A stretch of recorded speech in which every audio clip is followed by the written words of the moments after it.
자, 항상 처음에 하면은 지난주 서머리, 예, 이거는 예상이 가능한 거였는데 지난주 서머리가 될까요?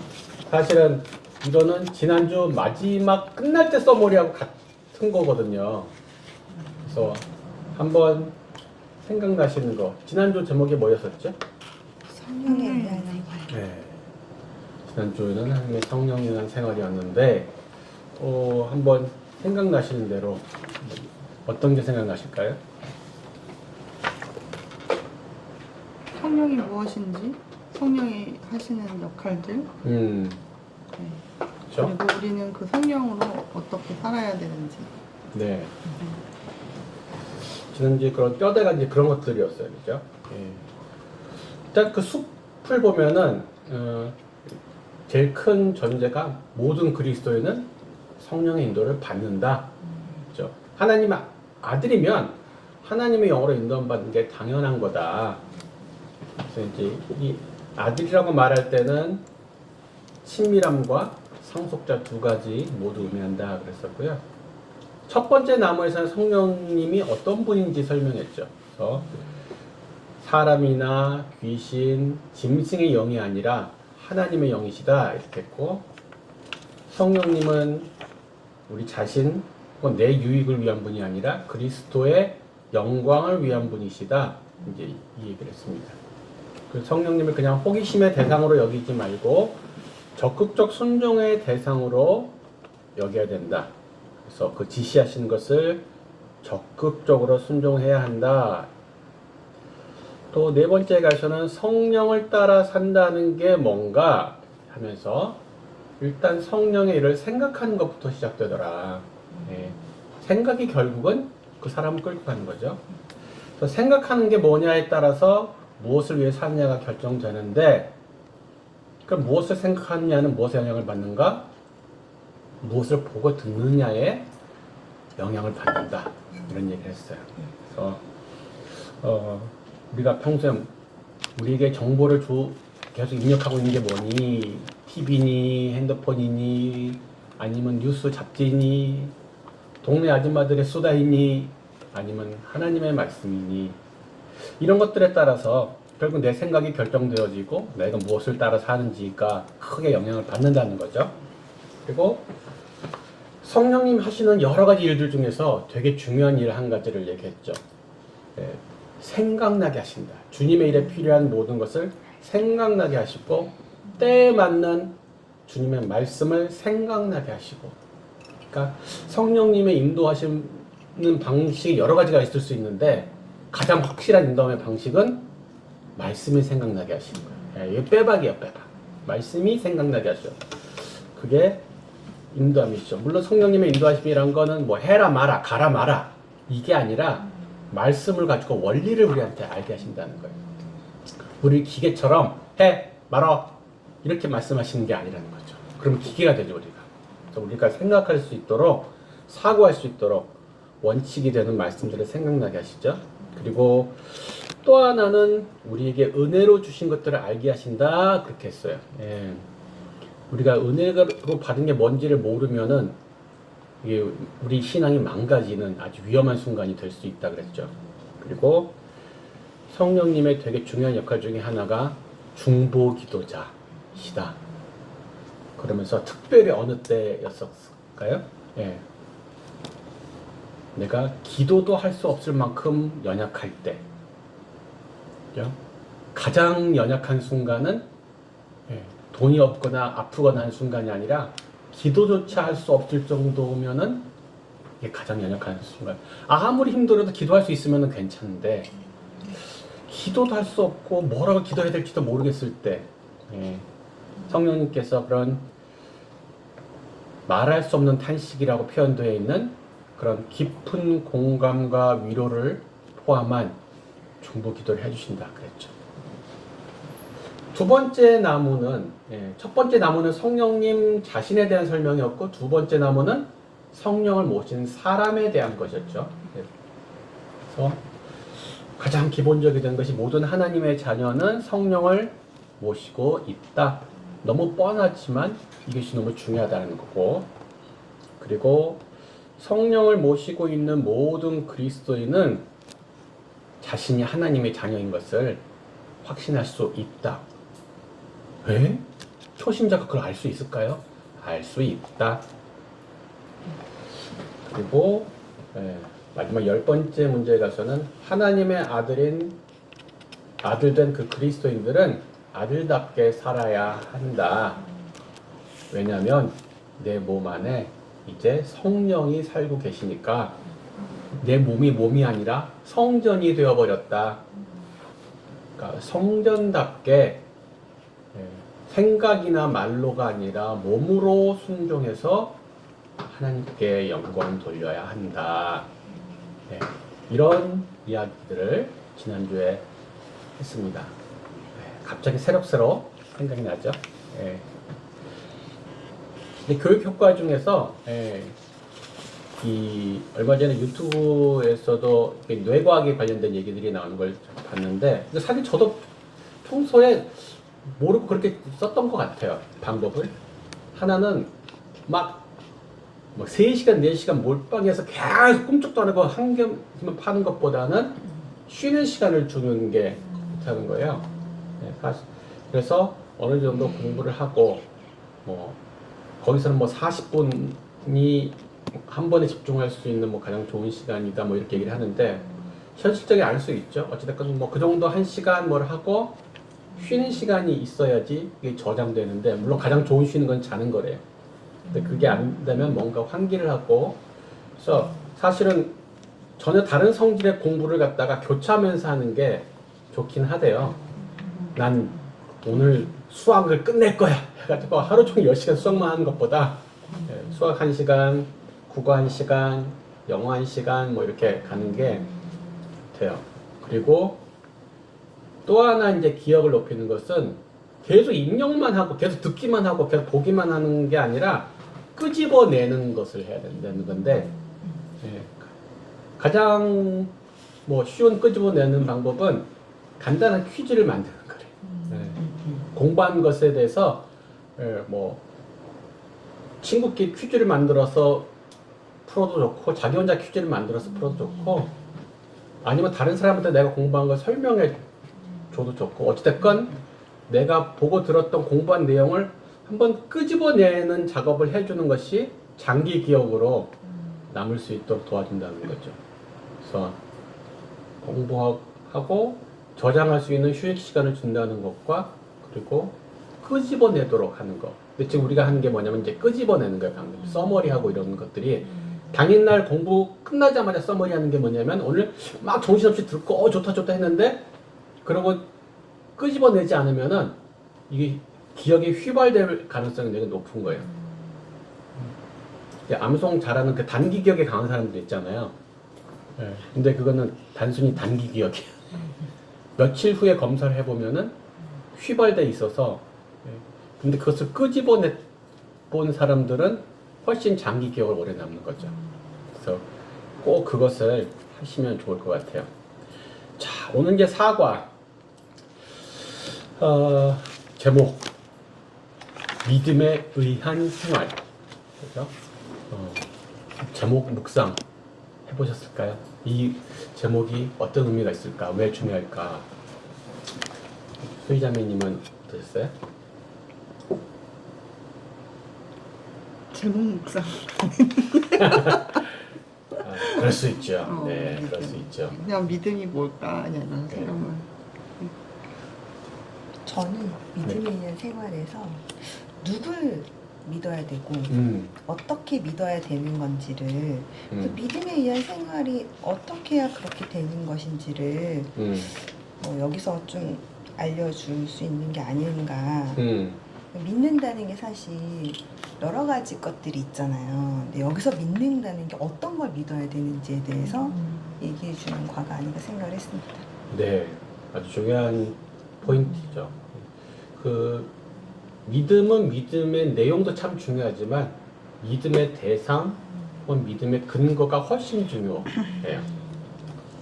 전에도 한번 제가 그런 얘기 한 적이 있는데 절에서 비나이다 정화수 물 떠놓고 산신령께 비는 사람이나 그 기도하는 내용을 들어보면은 우리 교회에서 집사님들이 하는 기도랑 크게 차이가 안 날 수 있어요.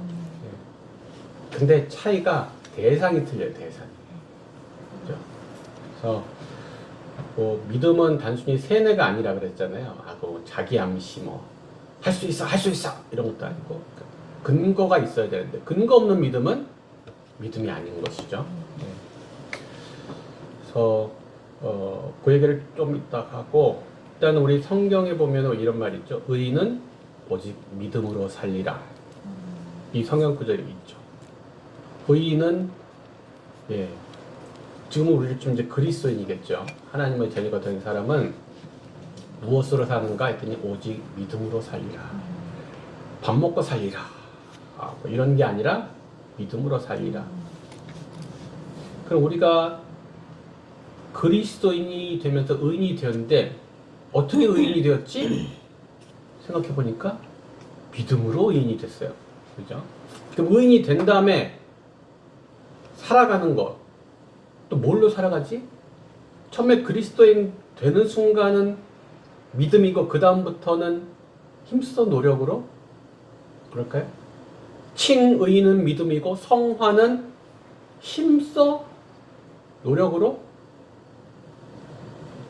칭의도 성화도 모든 과정이 영화까지 이르는 모든 과정이 다 믿음으로. 네.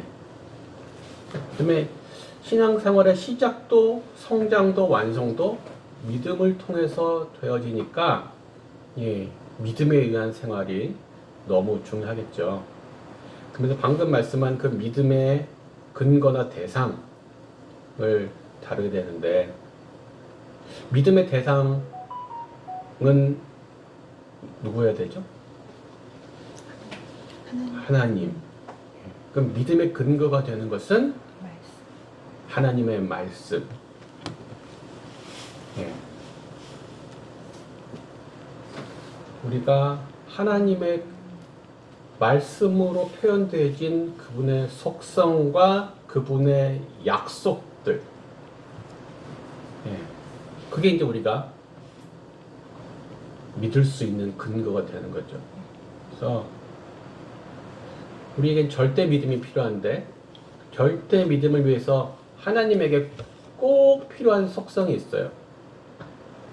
이게 결여가 되면 우리가 절대 믿음을 가질 수가 없어요. 일단 우리가 믿는 그 대상이 그분이 절대로 선하신가? 라는 부분이에요. 선하지 않으면 믿을 수가 없잖아요. 그렇죠? 두 번째는 절대 능력자이신가? 이 문제예요. 네. 전지전능 하신 부분이죠. 그래서 마음은 너무 착해가지고 해주고 싶은데 해줄 능력이 없어. 그럼 믿을 수가 없겠죠. 그리고 세 번째는 절대적으로 신실하신가? 라는 거예요. 신실이라는 것은 약속을 지킨다는 거죠. 쟤는 참 애가 착해. 그리고 능력도 있는데 자꾸 왔다리 갔다리 해. 담나, 미안해. 어저께 내가 그 말한 거 생각해보니까 잘못 말한 것 같아.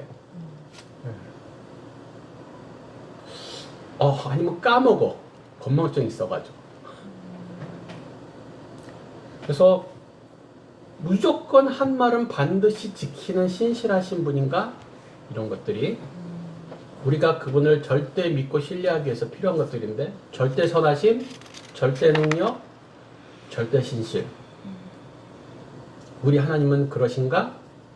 그렇다면 우리는 절대 믿음을 가질 수 있다.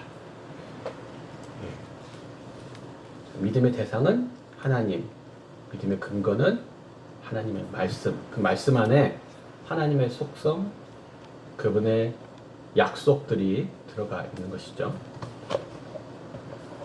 자, 앞에 세 과를 같이 암송하면 제일 좋을 것 같으나 은혜로 오늘 네 번째 고린도후서 5장 7절을 이거 짧으니까 뭐 불꽃 20초면 되지 않을까? 이제 30초도 필요 없이. 자, 시작.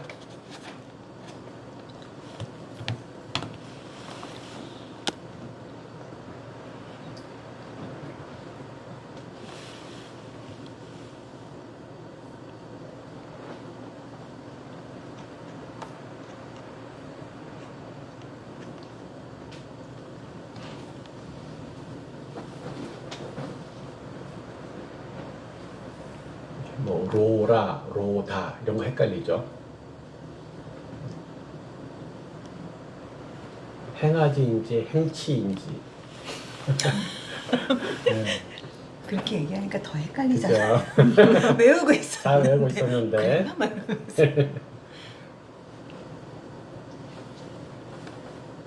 자, 해볼까요? 자, 고린도후서 5장 7절 이는 우리가 믿음으로 행하고 본 것을 행하지 아니함이로라. 이는 우리가 믿음으로 행하고 보는 것으로 행하지 아니함이로라. 고린도후서 5장 7절. 네. 이는 우리가 믿음으로 행하고 보는 것으로 행하지 아니함이로라. 고린도후서 5장 7절. 나는 왜 다르였지 고린도후서 5장 7절 말씀 이는 우리가 믿음으로 행하고 보는 것으로 행하지 아니함이로라.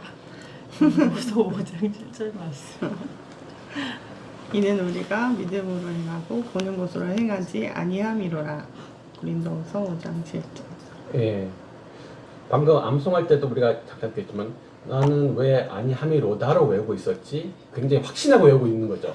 근데 다시 보니까 아니함이로라인 거예요. 네.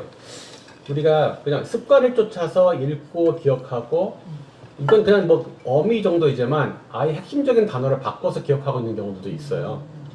네, 우리가 성경 볼 때 그냥 휙, 특히 익숙하다 싶은 곳은 많이 휙 하면서 새로운 발견할 기회를 놓치는 경우도 많아요. 자, 이제 우리가 한번 오늘 숲을 보겠습니다. 이 숲에 있는 두 개 문제는 너무 쉬워서 어렵게 느껴질 수 있어요. 네. 네. 근데 쉬운 문제는 쉬운 게 답일 수 있는데 그 쉬운 것 가운데 더 뭔가 심오한 것이 있지 않은가 한번 깊이 들여다볼 필요가 있죠. 네, 이 우경자매님. 네. 믿음으로 행한다는 것은 무슨 뜻입니까? 보는 것으로 행하지 않는 것. 보는 것으로 행한다는 것은 무슨 뜻입니까? 믿음으로 행하지 않은. 네. 이라고 적었습니다. 이게 답이 말씀에 있는 걸로 네. 했습니다. 네, 답이 약간 말장난 같고 웃기는 것 같은데 맞아요. 사실 저자의 의도는 이게 맞다고 봐요. 말장난하는 거야? 게 아니라 이 두 개가 완전히 상반된 거라는 거죠.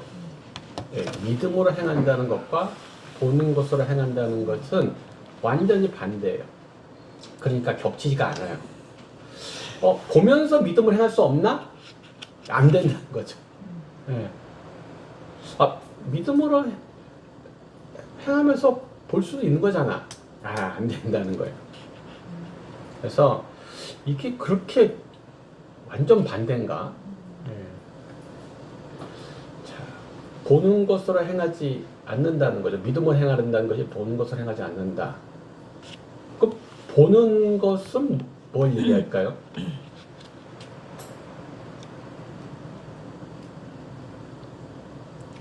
열매가 없는 거? 열매가 없는 거? 그러니까 본다는 것은 이제 우리가 시각이잖아요. 여기서 이 본다는 건 진짜 시각만 얘기할까요? 아니요. 네. 나의 생각, 나의 가치관 이런 걸로 인해서 그렇게 행해지는 게 아닐까요? 보는 건 내가 생각이 있기 때문에 그걸 보고 내가 마음이 있기 때문에 그걸 보는 거니까 저는 그렇게 생각을 나 자신이라고 생각이 들거든요. 나 자신. 네. 근데 이제 여기서 그 갖는 대표성이 있는데요. 본다는 것이 갖는 대표성이 뭐냐면은 육체적 오감의 대표성이에요. 그러니까 청각, 뭐 촉각, 미각 뭐 이런 것들이 다 있는데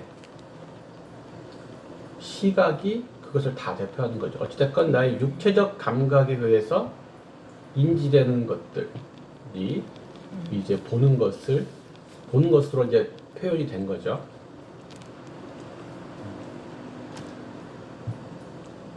그럼 이제 믿음으로 행한다는 말은 또 다른 의미에서 본다면 이제 성경 구절에 나와 있지 않지만은 우리가 더 생각을 해본다면은 또 무엇을 따라 행한다라고 할 수 있을까?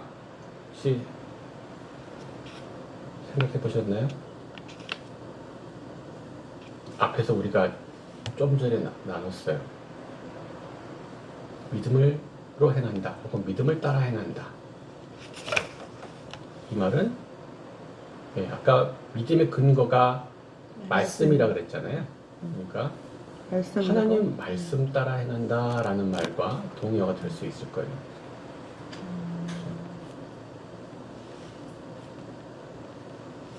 그리고 이제 뒤에 문제들을 보면은 이 잠깐과 영원의 얘기가 나오죠.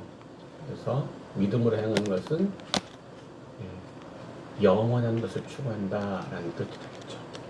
지금 당장의 손익보다 영원한 손익을 따지는 삶의 방식이 믿음으로 행한다는 거예요. 항상 이게 영원할까 잠깐일까. 손익 계산을 하는데 그걸로 계산하는 거예요. 잠깐에서 좀 손해봐도 영원에서 남으면 돼. 고린도후서 4장 18절에 우리가 주목하는 것은 보이는 것이 아니요 보이지 않는 것이니 보이는 것은 잠깐이요 보이지 않는 것은 영원함이라. 믿음으로 행하는 삶의 결과는 굉장히 절대적이고 견고한 삶을 살겠죠. 이게 신실하신 하나님 약속을 의지하니까 굉장히 견고하고 안정되는 삶을 살게 되죠. 자, 보는 것으로 행한다는 말은 아까 믿음으로 행하지 않는다 했어요. 믿음으로 행하지 않는다. 보는 것을 믿을 수는 없는 건가요? 내가 보는 걸 지금 믿는 것은 믿는 것이 아닌가요? 그것도 믿는 거죠. 믿음과 아까 보는 것은 정반대라 그랬잖아요. 겹치지 않는다고 그랬잖아요. 그래서 지금 이 답이 이렇게 웃긴 답이 나온 거예요. 절대로 겹치지 않기 때문에. 자, 보이는 것, 나는 여기에 포크가 있다고 믿어. 이건 믿는 게 아니라 인지해, 그냥. 보이니까 인지한 거지. 이건 믿는다라는 것은 아니거든요. 그러니까 우리가 많이 인식하고 있다 혹은 알고 있다를 믿는다로 오해하는 것 같아요. 믿는다는 것은 그런 게 아니라 그것을 의지한다는 것도 포함돼요.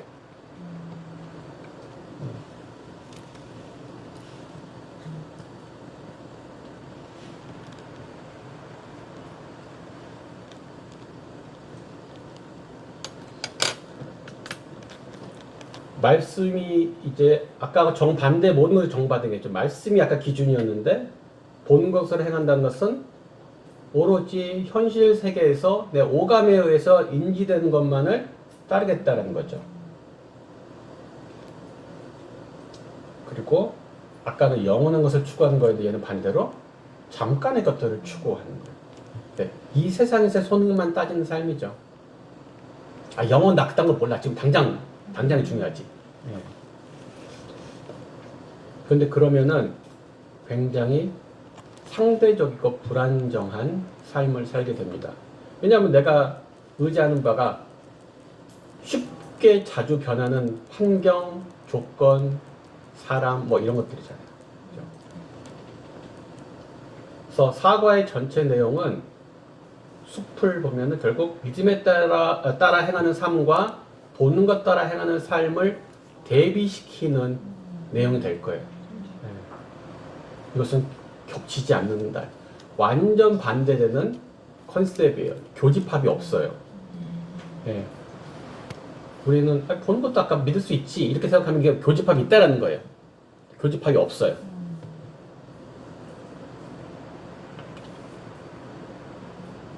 자, 이제 첫 번째 나무 들어가 보도록 하겠습니다. 첫 번째 나무는 뭐에 대한 얘기를 할까요? 믿음에 대해서 얘기할 거예요. 그리고 그렇다면 두 번째 나무는 뭘 할 것 같아요? 보는 것으로 사는 게 뭔지에 대해서 설명을 하겠죠. 자, 그럼 믿음에 대한 설명을 하면서 1번 문제가 나왔습니다. 1번 문제 우리 민정장님. 믿음은 왜 필요합니까? 믿음이 없이는 하나님을 기쁘시게 할 수 없고 무엇보다 하나님께로 나아가려면 하나님이 살아계심을 믿고 하나님을 찾는 자에게 상 주시는 이심을 믿어야 하기 때문입니다. 네. 방금 이제 그 안에서 조금 답을 정리해서 추출하면 더 좋을 것 같긴 한데요. 일단 이 1번에 또 소제목을 우리가 붙일 수 있겠죠. 1번 자체에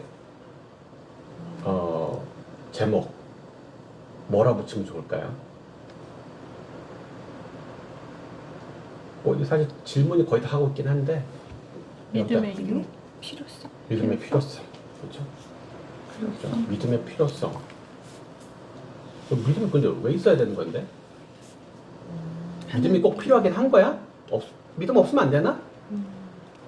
이런 의문을 가질 수도 있잖아요. 아주 진짜 나는 아무것도 모르는 깡깡이야. 그럴 때 왜 꼭 믿음이 있어야 되는 건데? 라고부터 출발할 수 있는 거죠. 그래서 항상 우리가 사실 모든 강의 가운데 what, why, how를 얘기하는데 이 why가 너무 중요하죠. 왜? 그래서 첫 번째 이유가 믿음은 하나님을 기쁘시게 하기 때문이다. 그죠? 그 믿음이 없으면 하나님 기쁘시게 못한다는 거죠. 믿음으로 일하면 막 기적이 일어나고 그러니까 해야 된다. 가 아니라 믿음은 하나님이 기뻐하시기 때문이다. 가 가장 중요한 이유라는 거예요. 그러니까 전도를 하는 행위, 헌금을 드리는 행위, 헌금의 금액이 하나님을 기쁘시게 하나요? 아니죠. 하나님이 뭐가 부족한 분이 아니시잖아요. 내가 전도를 안 해드리면 그분이 뭘 못하시거나 내가 헌금을 안 해드리면은 하나님이 밥이 없어서 굶으시거나 그런 건 아니잖아요. 근데 우리가 그런 걸 했을 때 하나님 기뻐하시는 이유는 그 행위 자체가 아니라 그 안에 내포된 믿음 때문에 기뻐하시는. 아, 얘가 믿음으로 전도를 하네. 얘가 믿음으로 헌금을 하네. 얘가 믿음으로 기도를 하네. 그 믿음 때문에 하나님 기뻐하시는 거지. 그 행위 자체가 하나님이 뭐가 아쉬운 게 없으시기 때문에 기쁘시게 할 수는 없다는 거죠. 그리고 조금 더 살펴보면은 믿음이 필요한 두 번째 이유가 하나 더 나와요. 상주심. 상주심. 그러니까 믿음에는 상이 있다는 거예요.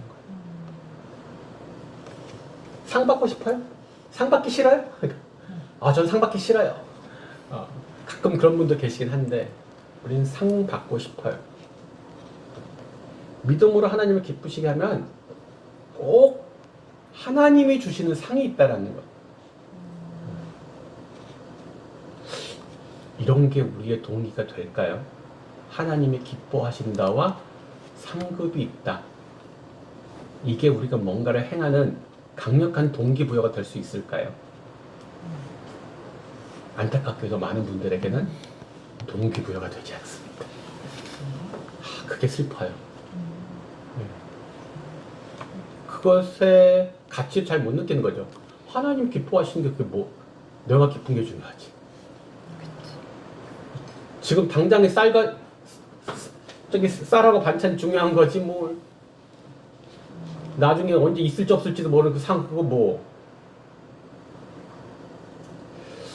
한번 아주 초신자라고 생각해보고 또 한번 질문을 꽈서 한번 해볼게요. 자, 믿음은 하나님을 기쁘시게 하는 유일한 방법이잖아요. 근데 왜 하나님은 믿음을 기뻐하실까? 왜 우리가 뭘 하는 거, 막 해드리는 거 기쁘지 않고 왜 믿음을 기뻐하실까요? 믿음이 있어야 하나님을 찾게 되지 않을까요? 믿음이 있어야 하나님을 찾게 돼. 그죠? 믿음이 없으면 하나님 안 찾겠죠.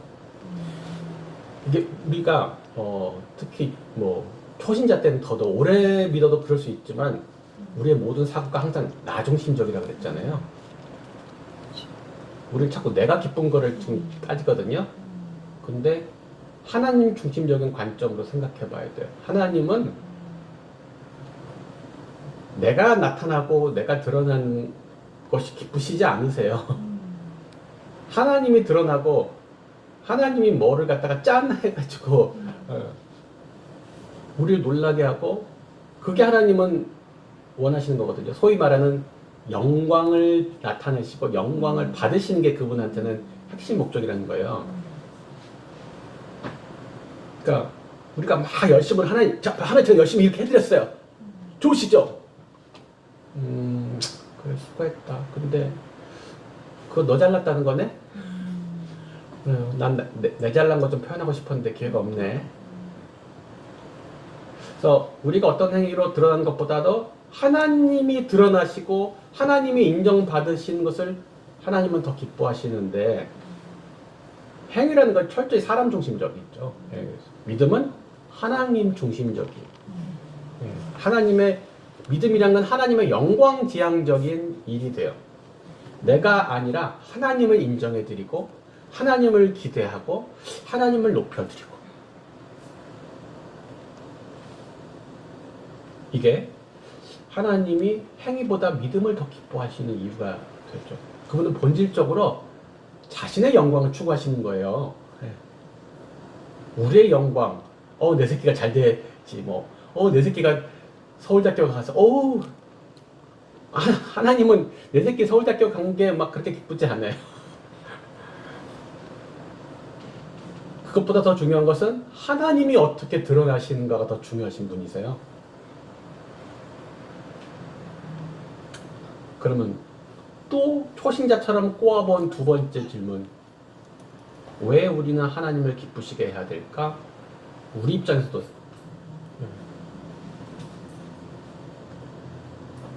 하나님이 그 믿음을 좋아하신다는 걸 알겠어. 그럼 나는 꼭 그거 맞춰드려야 돼? 내가 꼭 하나님 기쁘시게 해드리고 그렇게 살아야 되나?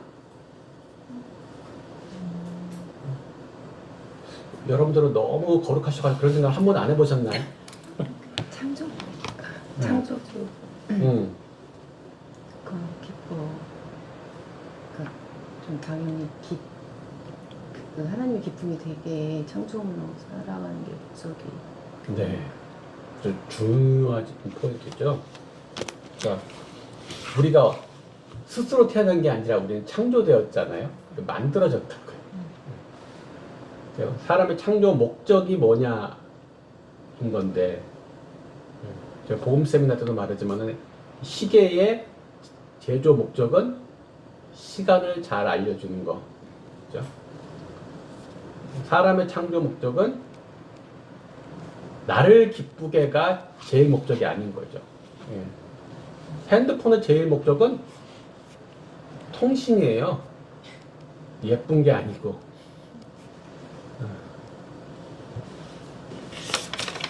사람이 창조된 제일 목적, 나도 기쁘지 말라는 건 아닌데, 우리 창조된 제일 목적은 하나님을 기쁘시게 하는 거예요. 하나님께 영광 돌리는 건데, 이 믿음이라는 게 우리의 창조 목적에 아주 매우 부합한 일이라는 거죠.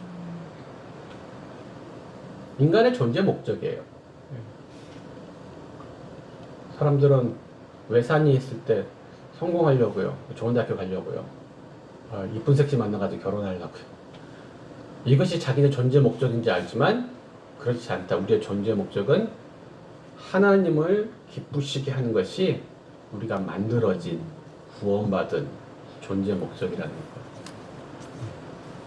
인정하고 싶지 않더라도 싫어 난 그런 존재 목적 이럴 수 있죠. 네. 인정하지 않는다고 변한 건 아니에요. 네? 시기가 난 싫어 시간 알려주는 거 난 시간 안 알려줄 거야. 나는 방수로 승부 볼래.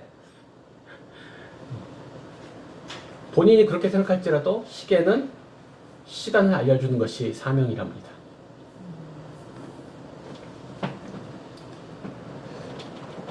하나님이 기뻐하시는 거 보이지도 않고 어떤 상인지도 잘 모르고 먼 미래 언제 받을지도 모르는 그 상급이 우리의 동기, 이유, 목적이 되는가?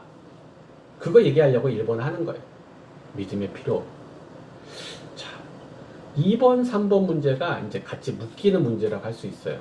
네, 이게 어떤 믿음의 근거 이런 것들을 얘기하는데, 자, 첫 번째 2번의 질문은 딱 질문을 보면 뭐 알겠네요.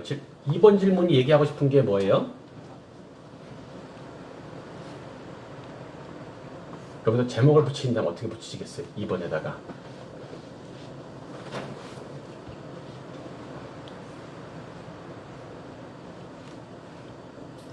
믿음의 방법, 믿음의 방법?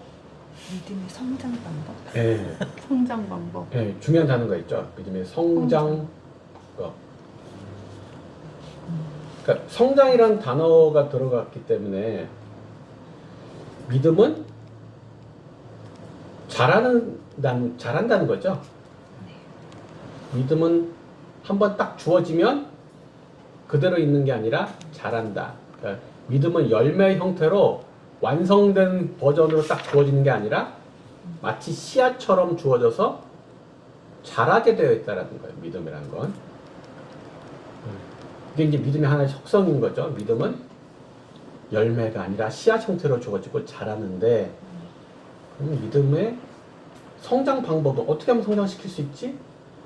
를 들어보는 거죠. 네, 유경자매님. 네, 믿음의 성장 방법은 말씀, 그리스도의 말씀. 네, 자, 그리스도의 말씀을 통해서 자란다. 그러면 믿음은 말씀을 들음으로 성장한다고 했는데, 역시 이제 듣는다는 것도 대표성을 가진 동사예요. 아까 보는 것이 대표성을 가진 단어였죠. 모든 오감을 다 대표하는 건데, 여기 듣는다는 것은 성경을 읽는 것, 뭐 공부하는 거, 암송하는 거 다 포함해서 지금 말을 하는 거예요. 어찌됐건 우리가 말씀을 듣는다는 것이 그런 건데, 왜 말씀을 듣는 것이 믿음을 자라게 할까?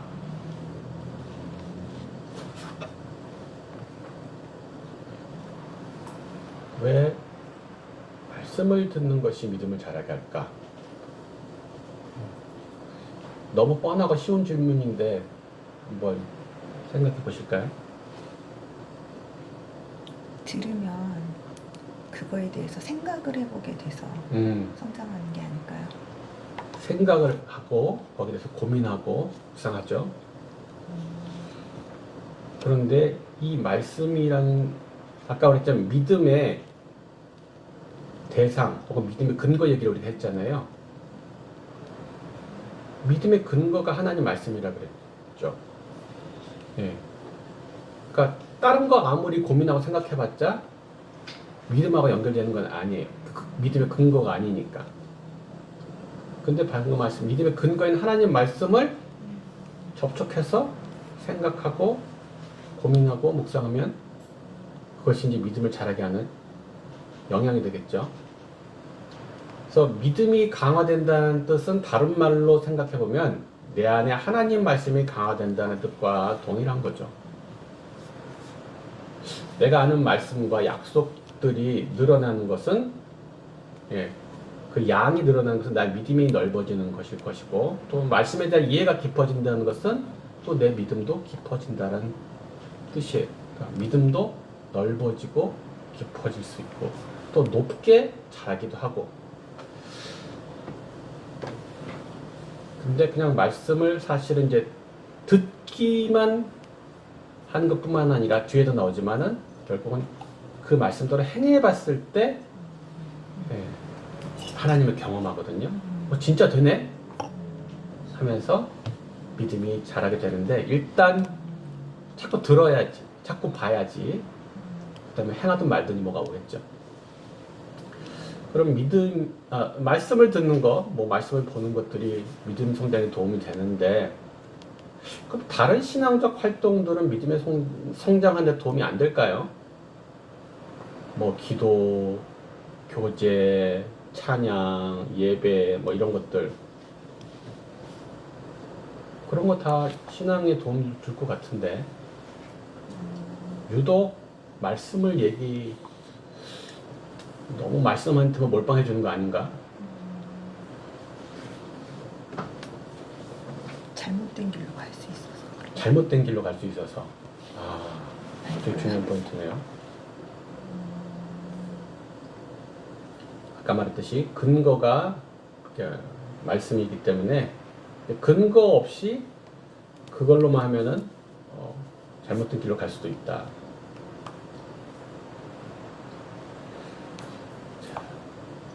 우리가 기도, 교제, 찬양, 예배 등이 우리의 믿음이 자라는데 어느 정도 도움이 되는데 사실은 뭐 부정할 수 없죠.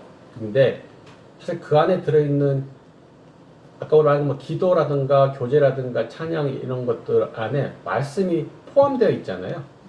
그래서 그 말씀이 믿음을 자라게 하는 거죠. 교제가 막 이렇게 자매님들 또 얼마나 그 따뜻한 위로와 공감 뭐 이런 거 하면 얼마나 좋겠어요. 그렇게 하면은 어떤 순원들 우리 초신자들이 정서적인 만족감을 느끼죠. 예. 아 여기 참 따뜻한 느낌이에요. 우리 집 같아. 근데 그게 믿음을 자라게 하는 요건이 되지 않는다는 거예요. 정서적으로 더 친밀함을 느끼는데 믿음을 자라게 하는 결정적인 요소가 되지 못해요. 교제 가운데 말씀이 들어있을 때 그 교제 가운데 있는 말씀을 통해서 자라는 것이지. 찬양을 듣거나 부르면서도 감동이 되기도 하고 또 하나님과 함께하는 느낌을 받기도 하죠. 근데 그 멜로디나 리듬이 믿음을 자라게 하는 것은 또 아니라는 거예요.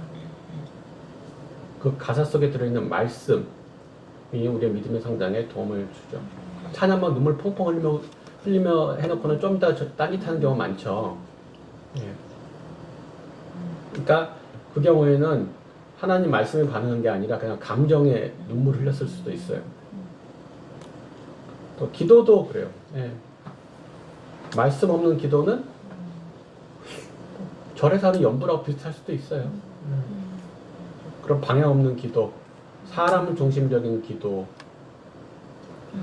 물론 가끔가다 진짜 어린아이 같은 기도가 특히 초신자들은 응답하면서 이제 막 하나님을 경험하면 하나님을 경험했다는 때 사실 자체가 믿음이 자라는 데 도움을 주는 것 같아요. 그래서 전혀 도움이 안 된다라는 것은 아닌데, 근데 말씀이 없는 기도는 잘못하면 심지어 해가 되기도 하는 거죠. 아까 말한 것처럼 잘못된 기도만 계속 하는 거예요. 계속 자기 중심적인 기도에 머무르게 되죠.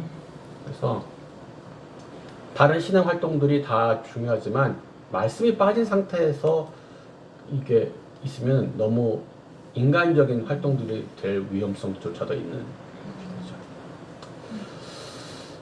세 번째, 2번, 3번을 같이 묶어서 한다고 그랬는데요.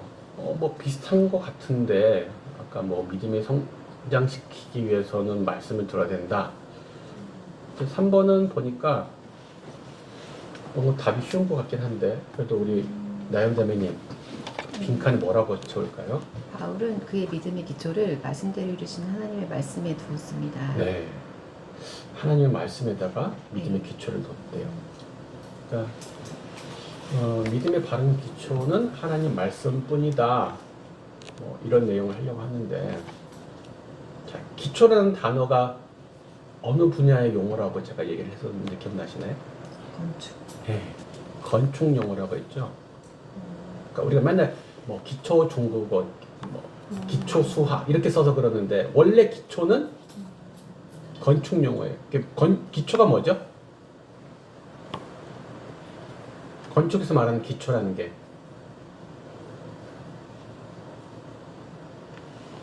땅 파가지고 그죠 무너지지 않게끔 네, 땅을 파가지고 무너지지 않게 무너지지 않게 기초 그렇죠. 뭐라 그래? 토대를 기초 다진 철근 받고 우리가 시멘트 붓고 아는데 설명이 참 어려워요, 그죠? 그래서 설명하는 게 참 중요한데, 시작. 그러니까 집을 갖다 지어서 올려야 되잖아요, 그죠? 근데 맨 아래에서 그 집 전체를 받쳐주는 받침이 필요해요, 그죠? 그 왜 인간 탑쌓기 같은 것도 하죠. 막 굉장히 높이 쌓고 하는데 맨 밑에서 받쳐주는 애들이 있어요. 걔네들이 이렇게 걔네가 이렇게 엎드려 있다가 팍 자빠지면은 그 위에 있는 애들 다 넘어져요. 그래서 집 사이즈에 있어서 기초가 가장 넓어야 돼요. 예. 그리고 기초는 깊고 단단할수록 좋겠죠. 기초가 얼마나 깊고 단단하고 안정적이냐가 그 위에 쌓아 올릴 수 있는 집의 무게나 높이 이런 걸 갖다가 결정해줘요. 그러니까 2층, 3층을 아무리 단단하게 쌓아 올려도 기초가 약하면 어떻게 됩니까? 다 같이 무너지는 거예요. 그 기초만 무너지는 게 아니라 그 집 전체가 무너진다는 거예요. 그래서 기초가 튼튼하지 않으면 건물을 제대로 올릴 수 없거니와 혹 올리더라도 얼마 못 가서 무너질 수밖에 없는 거예요. 자, 이 얘기를 하는 이유는 믿음의 기초가 말씀이라고 지금 얘기를 하면서 왜 이렇게 얘기를 할까요? 건축 용어인 말씀을 많이 읽어라. 말씀이 아니면 믿음을 가질 수 없으니까. 예. 요즘은 옛날에는 아마 이제 기초를 갖다가 크고 단단한 돌, 그래서 반석이라고 하죠. 성경에서 말하는 반석. 근데 크고 평평하고 아주 튼튼한 돌을 밑에 받침으로 썼어요. 근데 요즘은 뭐 콘크리트 아니면 뭐 어떤 말하는 어떤 특수한 더 강하고 단단하게 해주는 재료들을 넣겠죠. 근데 그 그 기초가 되는 건물의 기초를 갖다가 모래로만 지으면 어떻게 됩니까? 성경은 그걸 비유하고 있잖아요. 기초가 반석인 집과 모래인 집을 비교하잖아요.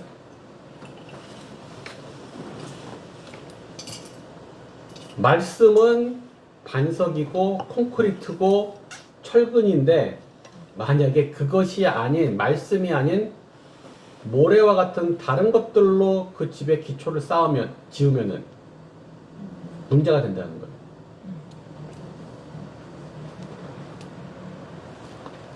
그래서 믿음의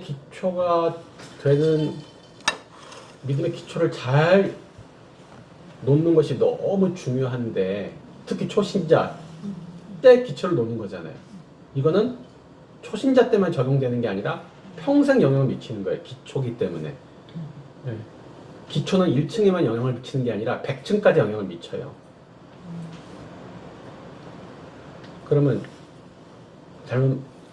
잘못된 기초 어떤 것들이 있을까요? 믿음의 잘못된 기초들. 성경 말씀이어야 되는데 잘못된 믿음의 근거로 삼아서 기초를 잘못 쌓는 경우 어떤 것들이 있을까요?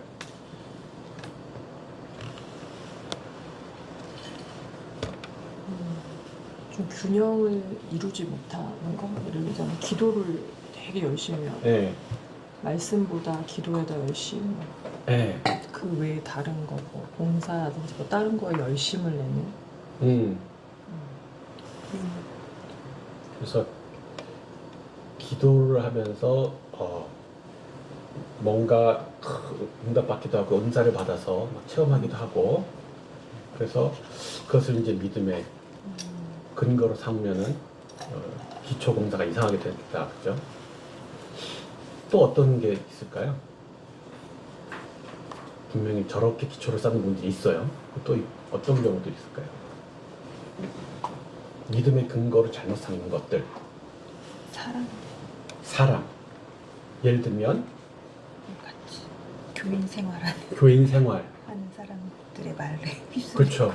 듣고. 예.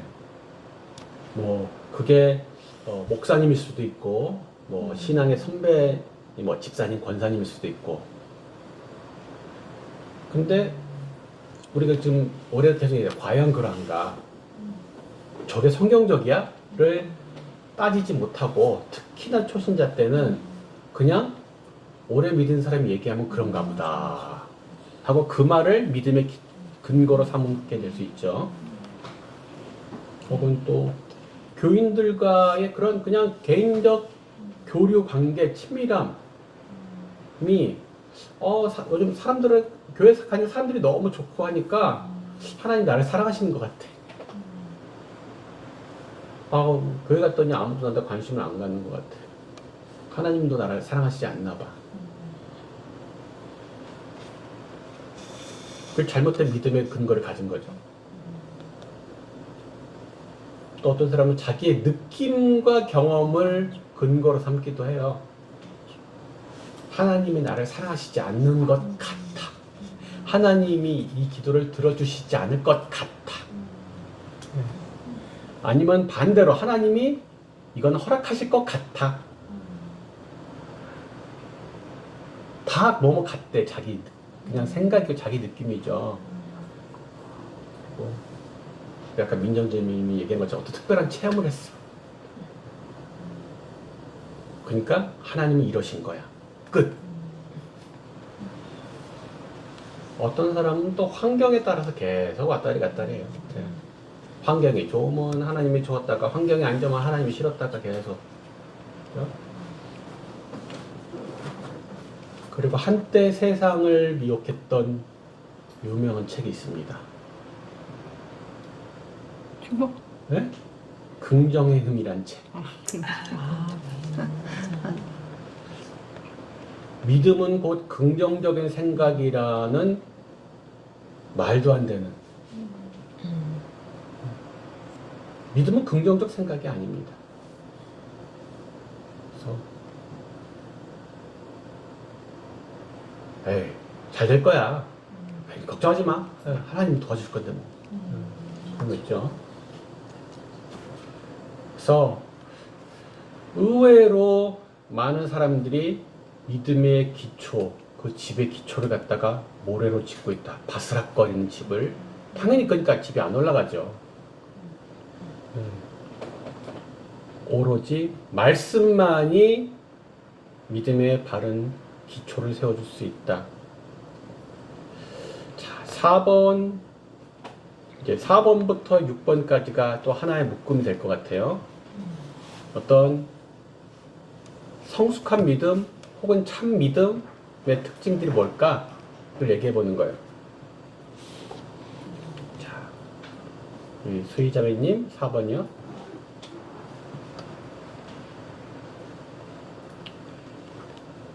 당신의 믿음에는 무엇이 따라야 합니까? 야고보서 2장 17절에는 이와 같이 행함이 없는 믿음은 그 자체가 죽은 것이라. 그래서 행함이 따라야 된다라고 네. 되어 있고, 히브리서 6장 12절에는 게으르지 않고 믿음과 오래 참음으로 약속들을 기업으로 받는 자들을 본받는 자들에게 하려는 것이라. 그래서 이 말씀에서는 인내, 오래 참음이 따라야 되나 그렇게 생각을 했어요. 그러니까 근데 이제 사실 여기 히브리서 6장 말씀엔, 야고보서 2장 말씀은 믿음은 행함이다. 믿으면 믿는 대로 실천하게 되니까 이해가 가요? 근데 히브리서는 근데 믿음인데 왜 인내가 필요하나? 이제 이런 질문이 이제 있는 거죠. 근데 가만히 이제 생각해 보니까 믿으면 그거가 이제 내 믿음대로 이루어질 때까지 시간이 필요한데, 예를 들면 뭐 농부가 농사를 지으면서 가을엔 열매를 맺을 거야 이렇게 믿음으로 그거를 기다리듯이, 기도하고 수고하듯이, 그래서 인내가 필요한가 이렇게 생각을 했습니다. 네, 아주 중요한 것을 잘 짚어주신 것 같아요. 이 4번 문제는 이제 참 믿음의 특징을 두 가지를 언급했죠. 참 믿음에는 행함과 인내가 있어야 된다는 거죠. 이 두 개가 결여되면은 진짜 믿음이 아니라는 거죠. 그러면서 행함이 없는 믿음은 그 자체가 죽은 것이다. 이제 이 얘기를 왜 하냐? 믿음에 대한 정의에 대해서 사람들이 생각할 때 믿음은 마음속 안에 있는 것이다라는 인식이 있어요. 믿음은 마음속의 생각이야. 혹은 어떤 인식이야. 이렇게 생각하고 있다는 거죠.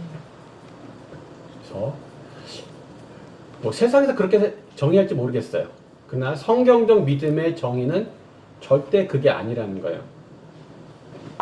뭐 내적인 생각, 인식이 당연히 있어야 돼. 없으면 안 되죠. 그게 출발인데 그러면 내적인 믿음은 필히 외적 표현이 따라 나올 수밖에 없다라는 거예요. 그 외적 행위는 내적 믿음의 증거가 되는 것이죠. 그래서 외적 행위가 없다면은 반대로 내적 믿음도 없다는 뜻입니다. 그래서 죽은 거라고 얘기를 하는 거죠. 이게 뭐 행위 구원, 율법적 얘기하는 게 아니라 믿음 구원 얘기하는 게 맞아요. 근데 진짜 믿음이라면은 반드시 그 안에 있는 것이 외적으로 표현될 수밖에 없다라는, 그러니까 아는 것이 믿는 것이 아니라는 거. 오해하지 말라. 내가 이거 알고 있어. 그럼 믿는 거라고. 아니요. 알지만 행하지 않는 믿음은 없는 것이다. 죽은 것이다가 그 말이에요. 없는 것이다.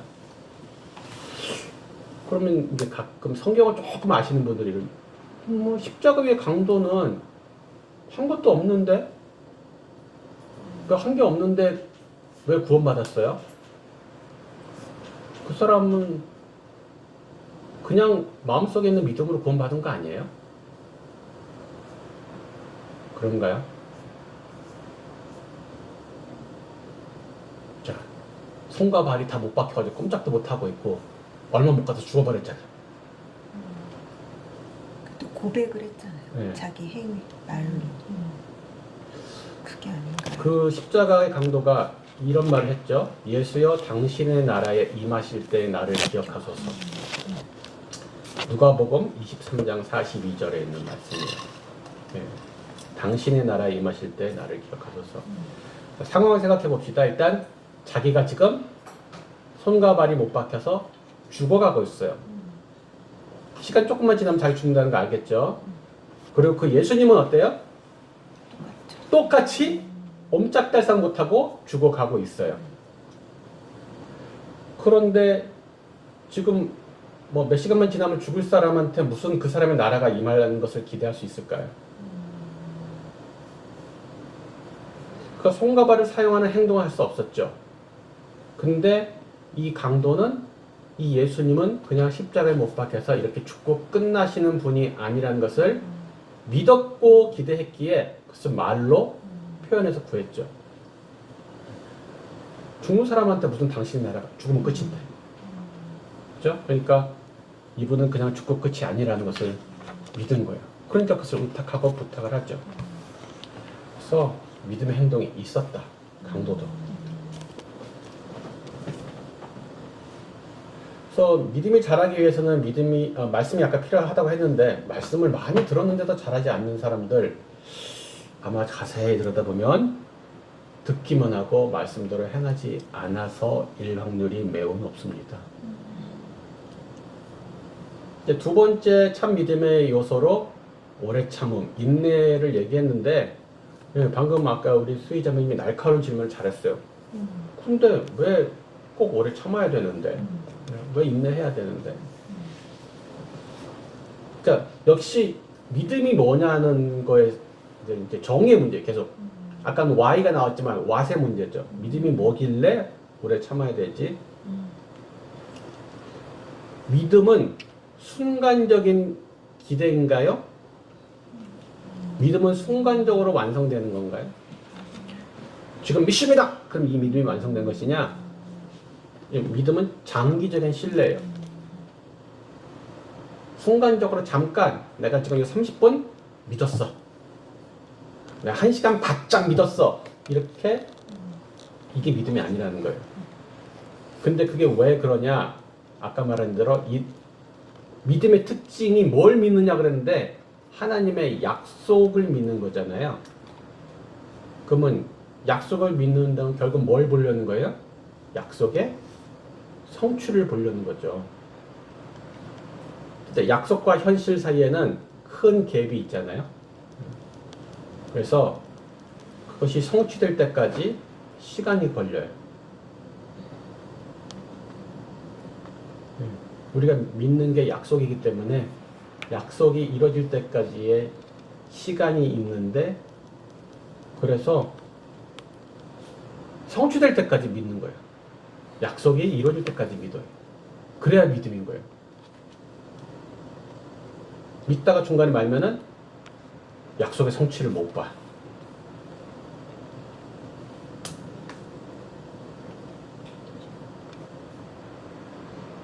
모든 믿음의 대상, 모든 믿음의 약속들은 반드시 눈에 보이는 현재 현실과 전혀 다르게 되어 있습니다.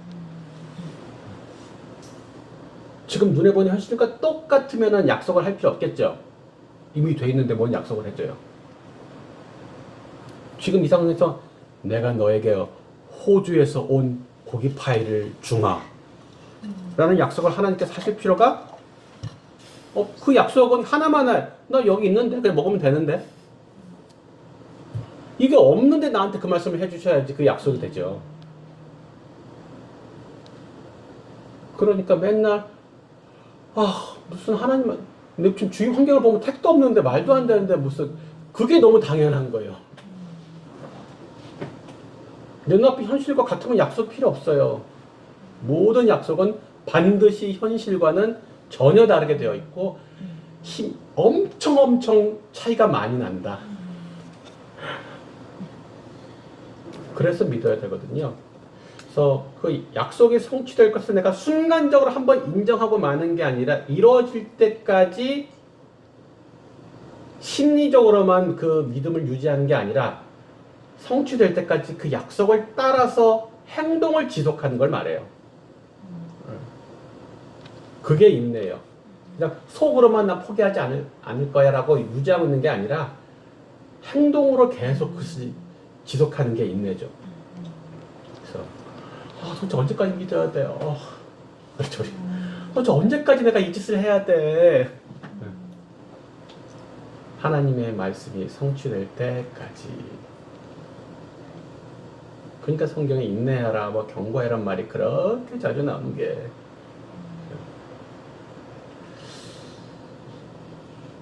근데 초신자하고 오래된 신자 간에 그 인내 요구 차이가 있을까요?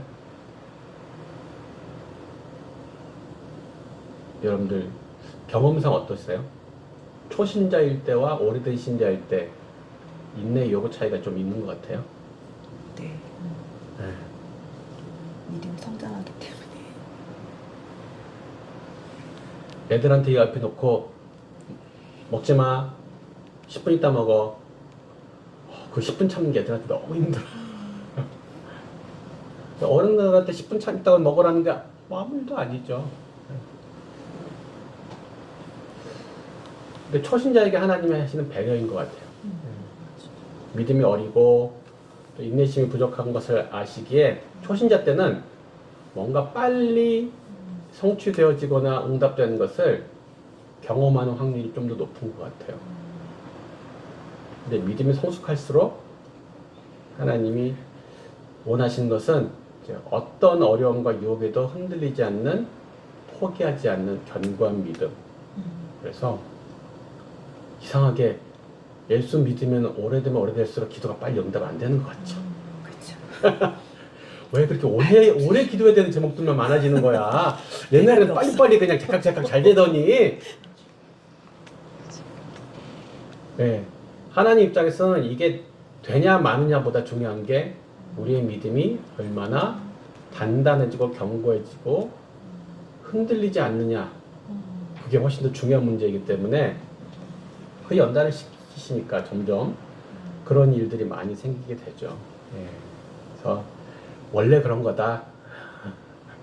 내가 뭘 잘못한 거 아니야? 옛날에는 잘 됐는데 내가 요즘 뭘 잘못하고 있는 거 아닐까? 아니, 잘못하고 있는 게 아니어서, 잘못하고 있어서가 아니라 원래 그런 거예요. 지금 이제 행동하고 인내 두 개 얘기했죠. 믿음의 분자 구조 얘기했던 거 기억나세요? 믿음의 분자는 복음 세미나에서요? 네. 그거 단어만 기억나. 물의 분자식은 H2O잖아요. 네. 그럼 믿음은 무엇과 무엇이 앞에서 이루어진다. 그래서 네. 그러니까 이 기억을 끄집어내봐야 돼요. 10번을 들어도 소용이 없어. 용기 플러스 인내라는 말을 제가 했어요. 아, 생각난다. 세상에 네, 세상이나 생각나. 네. 대단해. 이 용기가 앞에 말했던 그 행위랑 연관이 있거든요. 그러니까 믿음이라는 건 내적인 생각, 인식이 아니라 그 약속의 말씀을 믿어서 그 행동으로 옮기는 것까지 포함한단 말이에요. 근데 그때 용기가 필요해요. 행동으로 이 발걸음을 띄기에, 입을 열기에 용기가 필요해요. 왜 용기가 필요하지? 네, 하나님의 약속의 말씀, 아까 특징이 뭐라고 했어요? 눈에 보이는 현실 상황과 세상의 대다수의 사람들의 생각과 다르다고요. 그러니까 현상과 다수를 거스르는 행동을 내가 해야 되니까 용기가 필요해요. 네. 강력한 물살을 거스르고 올라가는데 용기가 필요한 것이죠. 그리고 믿음의 행동을 한 번만 하고 마는 게 아니라 약속이 성취될 때까지, 하나님 나라 완성될 때까지 평생 반복하고 견지하기 위해서, 그래서 인내가 필요하죠. 잠깐 불같이 막 믿고 얼마 안 가서 포기하는 것은 믿음이 아니라. 그러니까 계속 우리가 그 용기와 포기하지 않는 인내의 싸움을 평생 하게 될 거예요. 5번은 아브라함의 믿음에 대해서 얘기를 하고 있는데, 우리 민정자매님. 아브라함은 하나님의 약속에 대해서 어떻게 반응을 보였습니까? 약속을 의심하지 않고 믿음이 더욱 견고해져서 그가 하실 일을 확신하며 영광을 돌렸습니다. 네. 여기에 비슷해 보이지만 사실은 같은 의미인 세 개의 표현을 썼어요. 방금 민정자매님 잘 대답해 주신 세 가지 표현인데, 하나는 하나님의 약속을 의심치 않았다. 두 번째가 믿음이 견고해졌다. 세 번째가 약속하신 것을 능히 이를 좀 확신했다. 그죠? 의심치 않았다, 견고했다, 확신했다. 그러니까 지금 참 믿음의 요소를 계속 얘기한다 그랬잖아요. 4번, 5번, 6번이. 그러니까 4번에서 참 믿음은 행동과 행위와 인내가 필요하다 그랬고, 지금 5번은 참 믿음은 의심하지 않고 확신한다, 이런 거예요. 환경과 상관없이 의심하지 않고 확신한다. 왜 의심할까요, 사람들은? 어떨 때 의심이 될까요?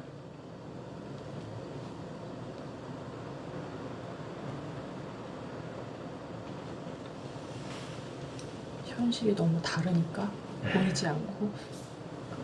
그게 핵심 사유예요. 자꾸 의심하고 흔들리는 이유는 오늘 얘기하는 거 있잖아요. 보이는 것. 그죠? 언제나 눈에 보이는 현실 상황이 약속화가 정반대니까. 우리 오학신 처음 할 때 했던 건데, 의심은 어떤 게 의심이었어요? 불신과 의심 다른 거죠. 어떤 게 의심이었죠?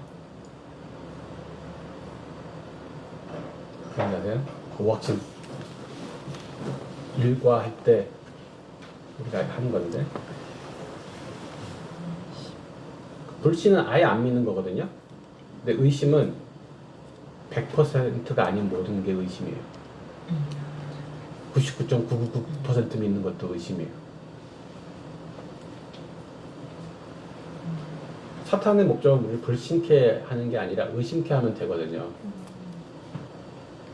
반대로 그래서 확신은 100%.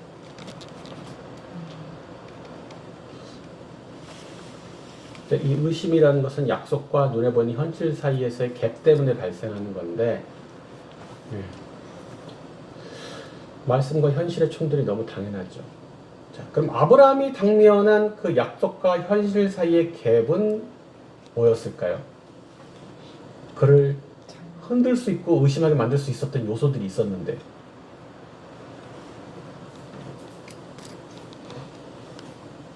이게 바로 앞에 있는 17절, 19절을 참고하면은 알 수 있거든요. 100세. 70세 정도의 약속을 주셨는데 20년 후에 자녀를 주셔가지고 20년 후, 그러니까 75세에 이제 약속을 받고 낳게까지 25년 걸렸어요. 예. 근데 그 약속이 뭐고 현실이 뭔가가 17절에서부터 19절 사이에 나와 있는데 100세. 몸은 네. 100세. 자기 몸이 죽은 것 같고 예. 사라의 태가 죽은 것 같은데도 믿음이 약해지지 않았다고 19절에. 근데 하나님께서는 내 후손이 많은 민족의 조상이 되리라라고 약속을 하셨기 때문에. 그렇죠. 이제 주신 약속이 뭐였냐면은 많은 민족의 조상이 되게 합니다. 우리 많이 아는 대로 뭐 하늘의 별처럼 바닥의 모래알처럼. 근데 실제는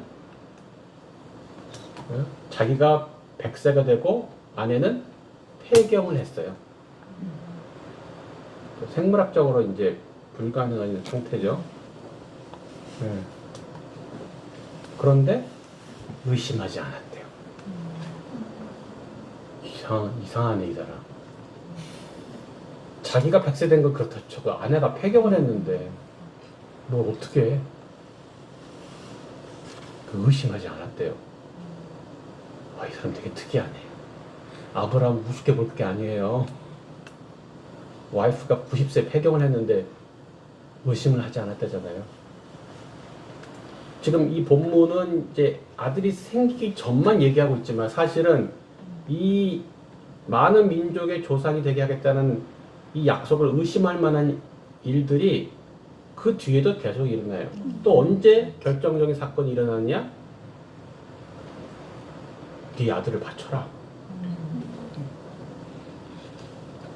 지금 얘 하나밖에 없는데 얘 하나라도 있어야지 그 다음에 많은 후손이 나오든 말든 할 거야. 근데 얘를 갖다 죽여서 바치면은 어떻게 돼요? 그런데도 의심치 않았대요.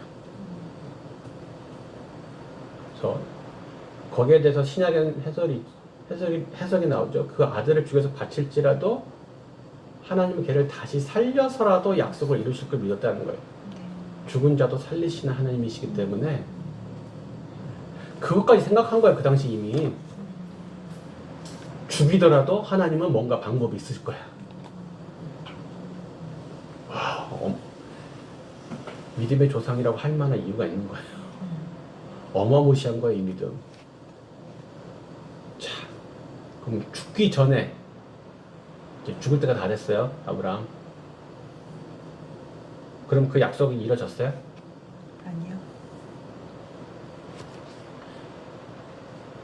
그 약속으로 말미암은 아들은 그때까지도 여전히 꼴랑 이삭 하나였어요. 후처를 통한 자식들이 있었지만 거기는 카운트가 안 되는 거거든요.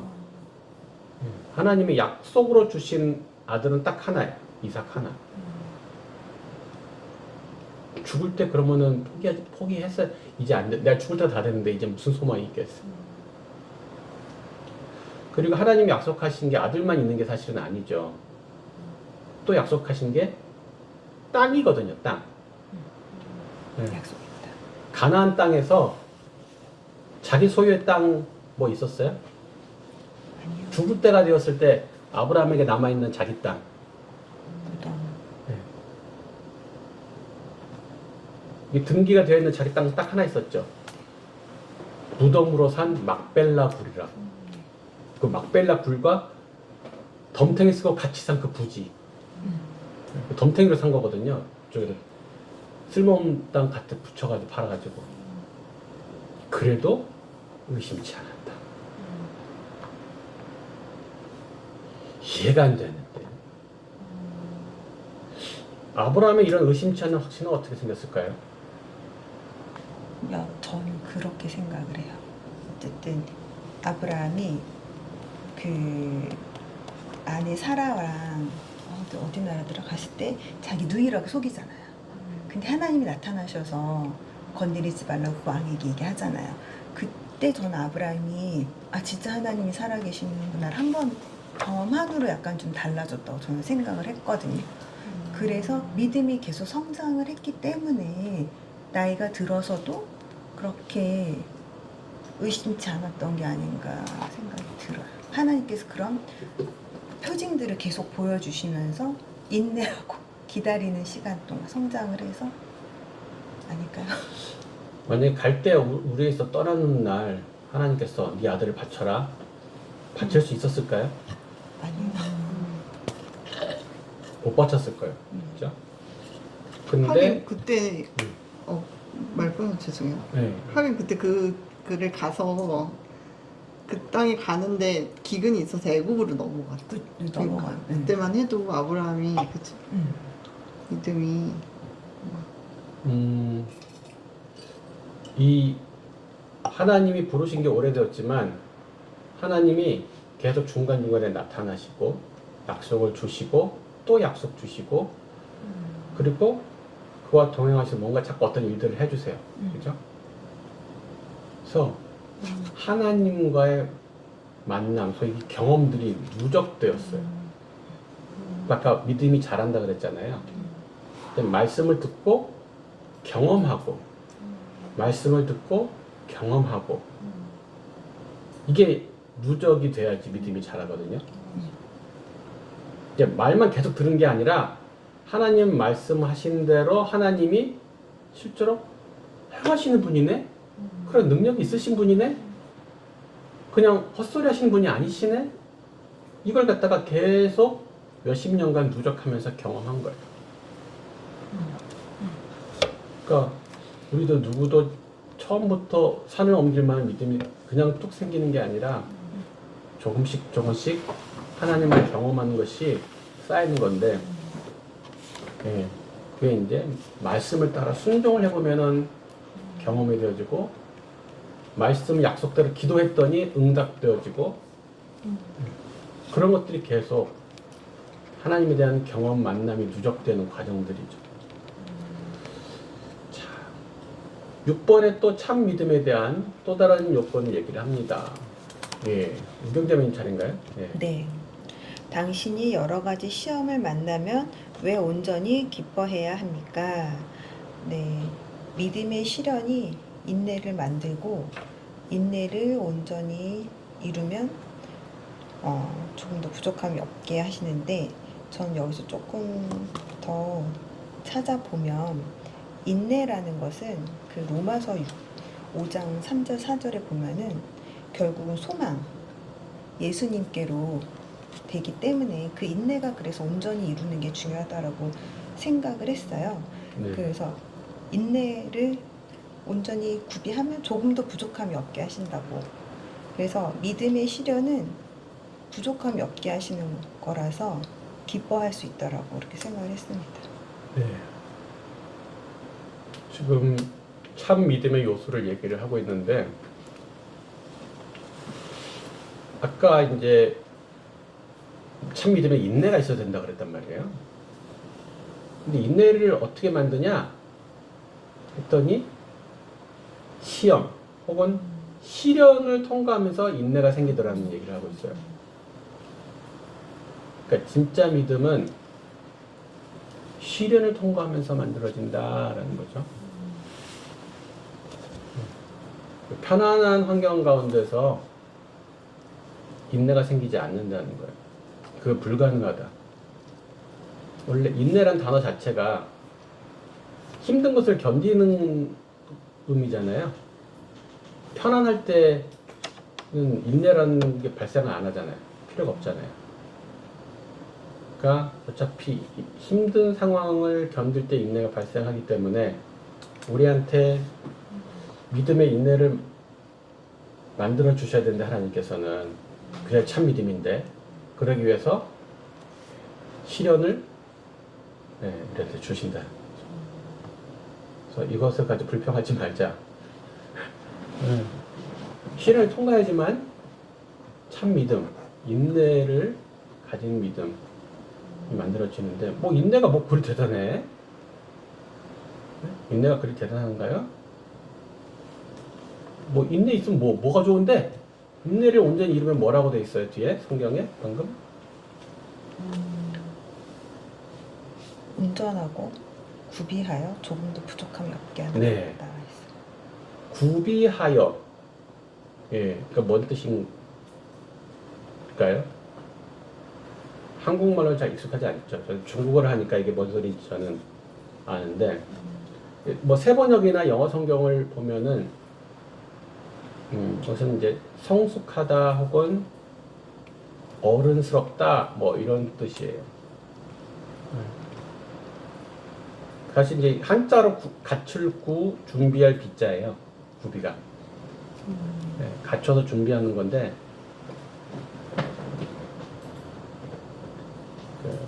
뭐 여러 가지 표현을 했지만 쉽게 말하면 인내가 믿음을 완전하게 만들어 준다는 거죠. 그러니까 시험을 겪는 것을 앞으로 이제 뭐로 인식해라? 우리를 완전케 하기 위한 과정이다라는 거죠. 예. 저 싫어요. 그냥 편하게 믿음 생기게 해주세요. 저는 편하게 갈등 없이 인내심 생기게 해주세요. 안 되겠는데 그런 거죠. 예. 사실 꼭 신앙생활 아니어도 인내 없이 이룰 수 있는 것은 없어요. 세상 사람들도. 그렇죠? 현 세대가 인스턴트 시대라서 이게 기다리고 참을 줄 모르는 세대인 것 같아요. 하지만 하나님의 자녀는 반드시 인내한 것을 훈련해야 한다. 첫 번째 나무가 이렇게 끝났습니다. 네, 조금 전에 쉬는 시간에 또 여러 가지 좋은 의견도 있었고 또 질문도 있었는데요. 그렇죠? 아까 1번 같은 경우에는 믿음의 상급, 그렇죠? 상급에 대해서 좀 더 설명해 주면 좋겠다라는 의견이 있었어요. 이게 히브리서 11장 7절 이하의 상급에 관한 얘기가 또 나오는데 근데 사실 성경에서 그 상급에 대해서 구체적인 설명이 나오는 게 없어요. 왜냐하면 이 상급이 이 땅에서 상급 체계와 다르기 때문에 잘 이해가 안 되는 거죠, 우리한테. 우리는 이 상급이 주로 물질 가치 체계로 그동안 이루어져 왔기 때문에 보너스, 자동차, 집 주로 우리 다 상은 다 그런 식이죠.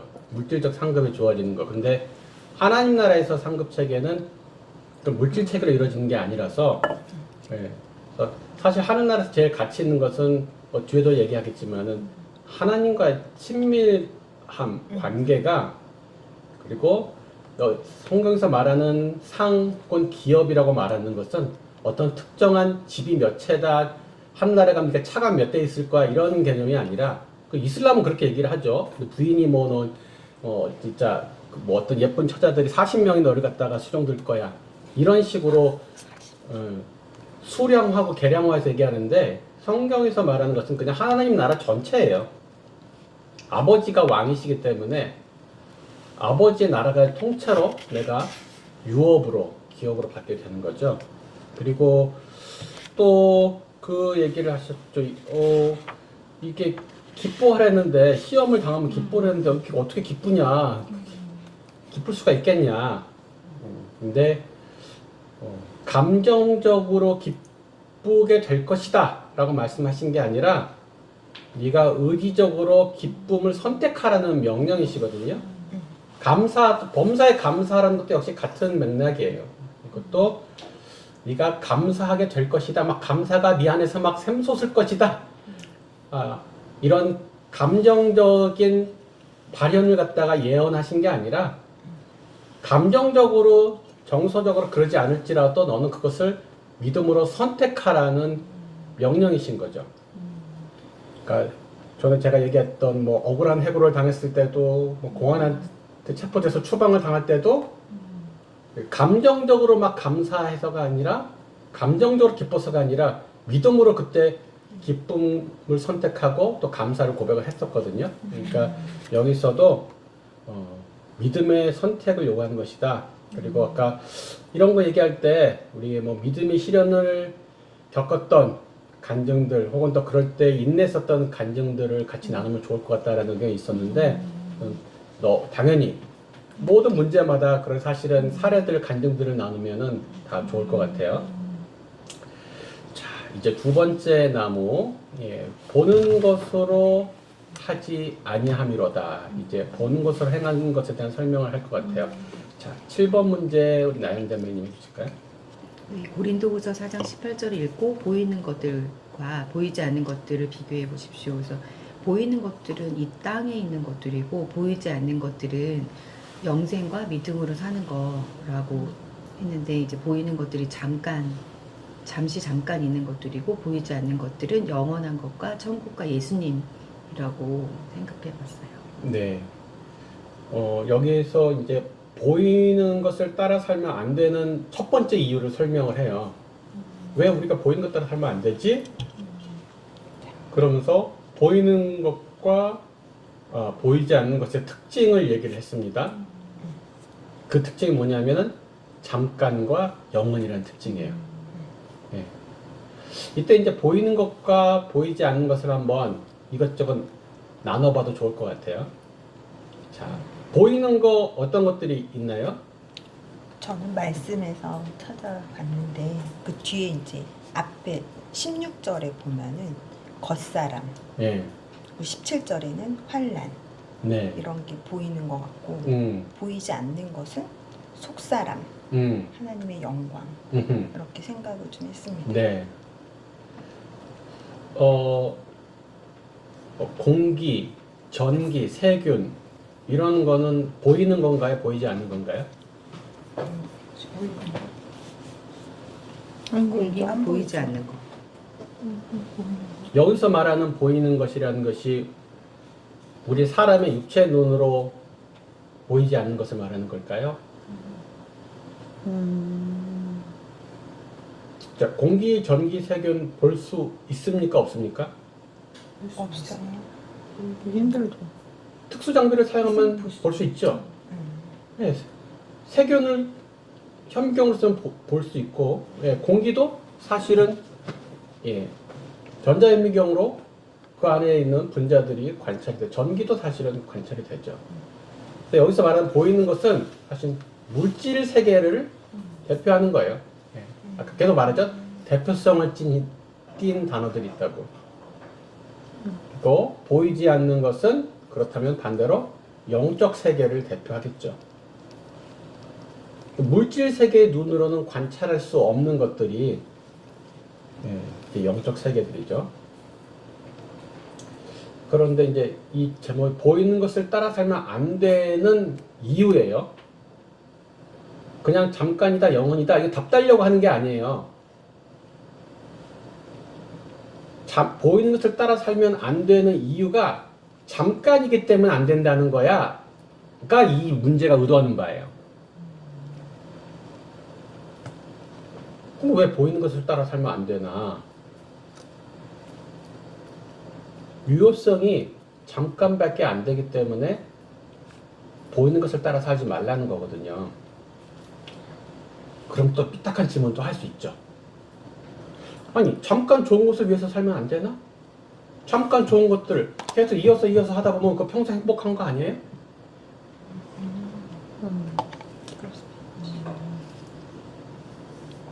안 그런가요? 다른 사람들 다 지금 그렇게 사는 거잖아요, 다들.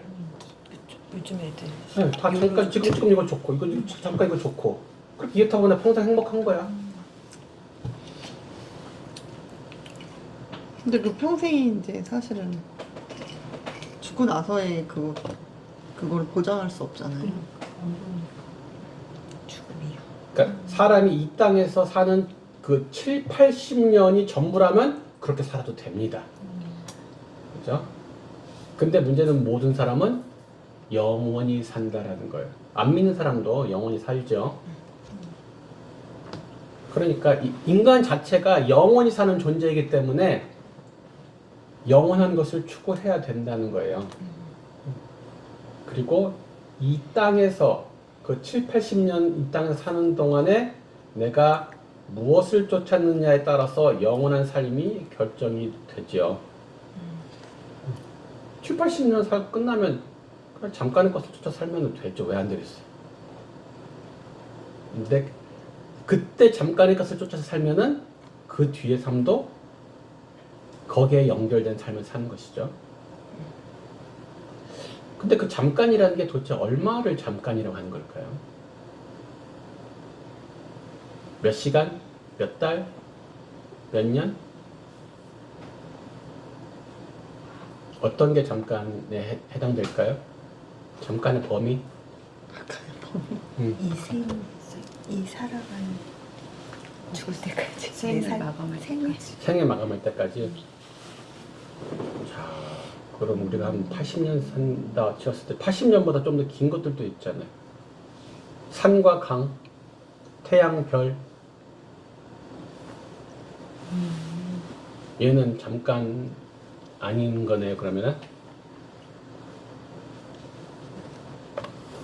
영원하지 않은 모든 것은 다 잠깐. 옛날에 천장지구란 말이 있었거든요. 그 영화가 사실 이렇게 영화 제목이었고 실제로 종교 있는 말이에요. 그러면 하늘처럼 길고 그리고 땅처럼 오래된다. 근데 그 사랑이 그렇다는 얘기를 하려고 천장지구라는 영화가 나온 거예요. 그들의 사랑이 하늘처럼 길고 땅처럼 오래 지속된다는 영원한 사랑이라는 뜻으로 얘기를 한 건데, 그러면 하늘과 땅은 영원히 하나인 거죠. 영혼의 관점에서 보면은 이 모든 것이 다 잠깐이에요. 사람이 사는 것에 비해서 길어 보여서 그렇지 다 잠깐이에요. 자동차 잠깐, 집 잠깐, 자식 잠깐, 직장 잠깐, 산과 강, 태양, 별 다 잠깐. 상대성이에요. 영혼에 비교하니까 아무리 긴 시간도 다 잠깐밖에 안 되는 거예요. 그래서 우리는 누구나 다 각자가 가지고 있는 가치관을 쫓아서 살잖아요. 근데 그 가치를 비교하는 여러 가지 기준들이 사실 있죠. 요즘 가장 많이 사람들이 따르고 있는 가치관들 어떤 게 있을까요? 어떤 것을 어느 게 더 좋다, 나쁘다, 뭐 이런 걸 비교하는 가치들이 있을 거 아니에요. 비싸고. 네. 일단 돈으로 가치를 비교하겠죠. 돈으로. 얼마야? 네. 또 요즘 많이 따르고 있는 가치체가 또 뭐가 있을까요? 학력. 학력. 그렇죠. 가방끈이 길어 짧아. 네. 또 뭐가 있을까요? 외모. 그래, 예뻐. 예뻐, 안 예뻐? 그죠? 예쁜 게 좋은 거고. 나 왜 이렇게 잘 맞춰? 그죠? 너무 그쪽으로 떨렸나 보다 내가. 잘생기면은 다 용서가 되고, 이쁘면 다 용서가 되는. 또 요즘 젊은 사람들 특히 재미가 또 하나의 가치. 재밌으면 된 거야. 네. 쾌락. 그치.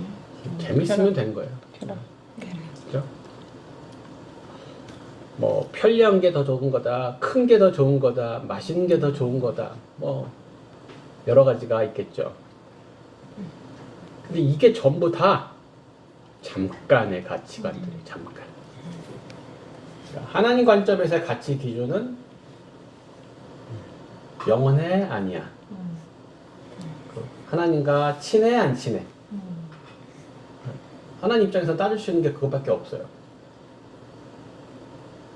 영원성과 하나님과의 친밀도. 그러니까 아까 그 상급 얘기도 사실 이것과 연관지어져서 잠깐의 가치관 가지고 상급을 갖다가 상상해 보려면 계속 상상이 잘 안 되는 거죠. 그 체계의 상급이 아니기 때문에.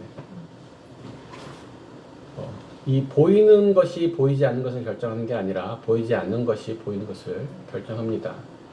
자, 8번. 네, 수희자매님.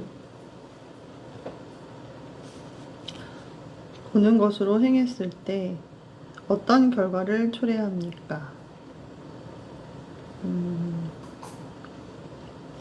예레미야 말씀에서 보면 그 사막의 떨기나무를 보여주셨는데 사람이 살지 않는 땅에 살리라 라는 이런 하나님의 저주, 네. 그 공급받지 못하는 거. 그러니까 이게 좋은 일이 생겨도 보지 못하고 하나님의 저주를 받아서 이렇게 마른 땅에 살게 된다. 네. 지금 이 8번은 보이는 것을 따라 살면 안 되는 이유 2. 아까 보이는 것을 따라 살면 안 되는 첫 번째 이유는 잠깐이기 때문에, 예, 잠깐인 것 따라 살면은 영혼의 시간에서 패가망신 난다. 이 얘기를 하려는 거잖아요. 두 번째 이유는 좋은 일이 오는 것을 보지 못하고 이제 축복을 잃는 거죠.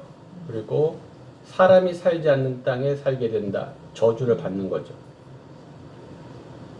그렇죠? 그냥 축복을 놓치는 건 오케이. 그러면 뭐 똔똔이니까 괜찮아. 근데 축복은 못 받고 저주는 받고. 그래서 이제 보는 곳으로 행한다는 말을 어떤 다른 표현을 썼죠. 여기 구절에서는 사람을 믿고 육신으로 그 힘을 삼는 것이 곧 이제 보는 곳으로 행한다는 동의어처럼 쓰이고 있어요. 그러면서 또 다른 표현으로 쓴 게 마음이 여호와에게서 떠났다. 그러면 좋은 일이 오는 것을 보지 못해요. 뭔 좋은 일을 못 보는 걸까요? 이 축복을 잃은 거잖아요. 어떤 축복을 잃은 걸까요? 천국을 보지 못해요. 예. 하나님 나라 그 기업을 못 받는 거죠. 예. 하나님의 약속의 성취를 못 보는 거죠. 좋은 일, 가장 좋은 일이 뭐겠어요, 우리가? 하나님 나라가 완성되어지고 하나님 약속이 성취되는 것을 보는 게 제일 큰 빅 이벤트 아니겠어요, 우리한테? 근데 그걸 못 봐. 이게 너하고 상관없는 일이야. 근데 그 재미난 것을, 가장 좋은 것을 못 보는 것뿐만 아니라 너는 쫓겨나서 사람이 살지 않는 땅, 뭐 여기서는 광야에 간조한 거 건강한 땅 그랬지만 신약에서는 다른 말로 표현했죠. 바깥 어두운 곳에 쫓겨나서. 하나님 나라가 아닌 영원한 형벌의 장소로 쫓겨난다는 거예요. 이게 보는 것으로 행한 결과예요, 결과. 갑자기 이렇게 공포물로 변했죠. 예, 장르가. 보는 것으로 행하면 안 되는 이유가 그 전까지 좀 가벼운 것 같은데 갑자기 호러물이 됐어요. 영원한 형벌의 장소로 쫓겨나. 하나님 나라의 영원한 하나님 나라의 완성, 네가 그 가운데 들어가는 것은 잃게 되고 영원한 형벌의 장소로 쫓겨나. 아래 그림에 있는 이 나무처럼.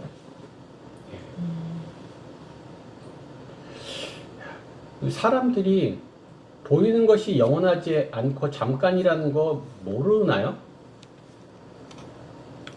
알긴 알죠. 알긴 알죠. 근데 왜 보이는 것을 쫓아 살아요? 근데 왜 그러냐? 예. 알면서도 왜 그럴까? 죄성이 있어서 죄성. 당장에 당장 딱 결과가 보이고 눈에 보이는 보이고 결과. 현실이고. 참. 앞에서도 약간 언급을 했어요. 어쨌든 잠깐의 것은 지금 당장 눈에 보이고 당장 손에 잡히는 거예요. 그렇죠? 영원한 것은 안 보여. 안 잡혀요. 이게 제일 큰 문제인 거예요. 그래서 아까 그랬죠. 계속 이게 믿음과 보이는 것과는 교차되는 부분이 없다고. 교집합이 없다고. 잠깐의 것은 내가 뭐 수고하고 애쓸 필요 없이 그냥 인지되잖아요. 육체의 오감으로. 근데 영원한 것은 특별하게 믿음을 사용해야지만 인지가 되니까. 안타까워. 지금 보이는 잠깐의 것은 영원한 하나님 나라에서는 볼 수 없습니다. 근데 지금 보이지 않는 것은 영원한 하나님 나라에서 영원히 볼 수 있게 됩니다. 자, 9번 문제. 우리 민정장님. 비록 당신이 예수님을 본 적은 없지만 무엇을 할 수 있습니까? 사랑하고 믿으며 말로 표현할 수 없는 영광과 즐거움으로 기뻐합니다. 예. 예수님을 우리가 사랑할 수도 있고 믿을 수도 있고 기뻐할 수도 있는데 9번에다가 제목을 단다면 지금 계속 보이지 않는 얘기를 했잖아요. 우리가 보이는 거 보이지 않는 거 얘기를 계속 했는데 그럼 예수님 보이지 않잖아. 그죠? 예수님 본 적 있어? 아니요. 사는 것은 못 믿겠다라는 거지 않습니까? 근데 지금 여기서 반대 얘기를 하고 있는 거예요. 보이지 않는 예수님, 본 적 없는 하나님, 우리는 믿을 수 있는가? 있다. 많은 사람들이 예수님 못 믿겠다, 하나님 못 믿겠다는 가장 큰 이유는 뭔가요? 못 믿겠다는 가장 큰 이유가 보이지 않는 거. 안 보여서요. 그러니까 사람들이 난 보지 않는, 난 보는 것만 믿어. 이렇게 하죠. 이거 과연 그런가? 사람들은 과연 보는 것만 믿고 보지 않는 것은 못 믿을까? 자, 첫 번째 질문. 우리는 과연 스스로 본 것들을 믿는가? 우리 정말 우리가 본 것만 믿을까요?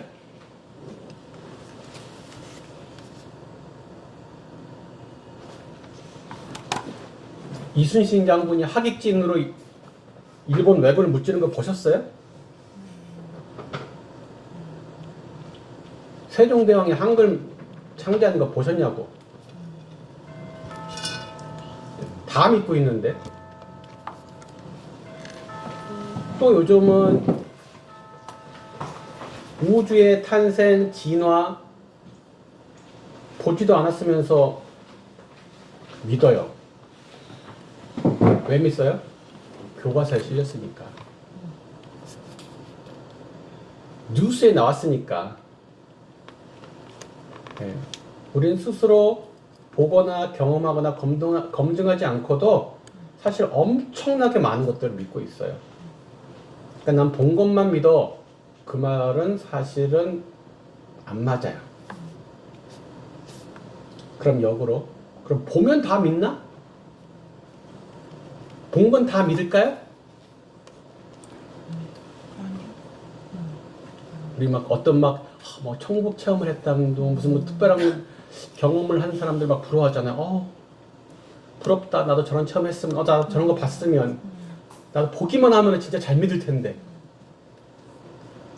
그럴까요?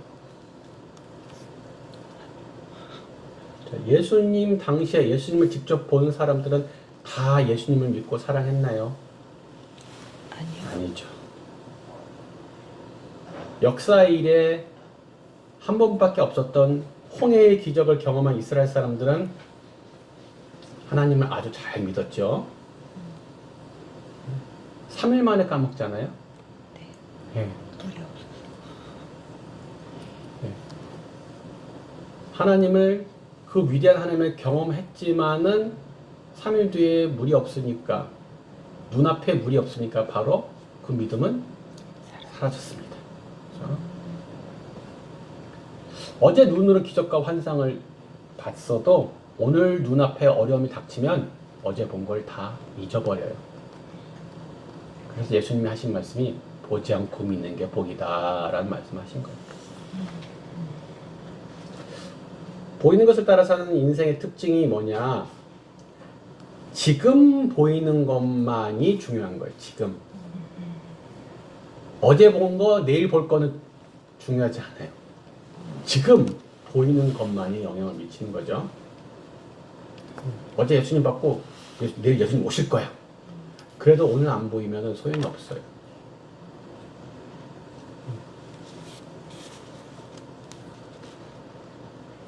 자, 맹인들이 있죠. 시각을 잃었어요.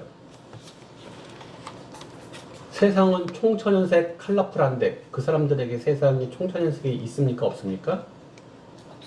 없어요. 그분들에게 세상은 그냥 어둠일 뿐이에요. 청각을 잃은 농인들에게 세상의 모든 아름다운 소리와 소음은 존재하지 않습니다. 그냥 세상은 정적만이 있는 상태죠. 마찬가지로 믿음을 잃은 사람에게는 하나님과 영원한 하나님 나라는 없는 거예요. 진짜 없어서가 아니라 그가 그 감각을 상실했기 때문에 없는 거예요. 우린 보여달라고 보여주면 믿겠다고 자주 말하지만 사실은 그게 문제가 아니라 믿음이라는 감각기관을 훈련시켜야지 된다는 거죠. 그래야 진짜 볼 수 있는 거예요. 냄새를 손으로 맡지 않죠, 아무도? 예, 소리를 눈으로 듣지 않죠, 우리는? 예? 방금 제가 말한 것에서 문제가 뭐예요? 해당 감각기관이 틀린 거죠. 냄새를 맡는 감각기관은 코예요. 소리를 듣는 감각기관은 귀인데 엉뚱한 감각기관으로 그것을 캐치하려고 하니까 안 되는 거죠. 마찬가지로 영원한 하나님 나라 그런 것은 육체의 오감으로 인지할 수 없는 거죠. 감각기관이 틀렸어요. 믿음이라는 감각기관을 사용해야만 그것은 인지가 되는 것이죠. 그래서 예수님을 보지 못했지만 우리는 만났어요. 예수님을 본 적이 없지만 우리는 예수님을 경험했어요. 믿음이라는 기관을 통해서. 그래서 방금 나온 것처럼 예수님을 사랑할 수도 있고 기뻐할 수도 있는 거예요. 우리가 눈으로 보지 못했지만 믿음으로 그분을 만났고 경험한 거죠. 그래서 결국 보지 못해서 못 믿는 게 아니라 안 믿어서 보지 못하는.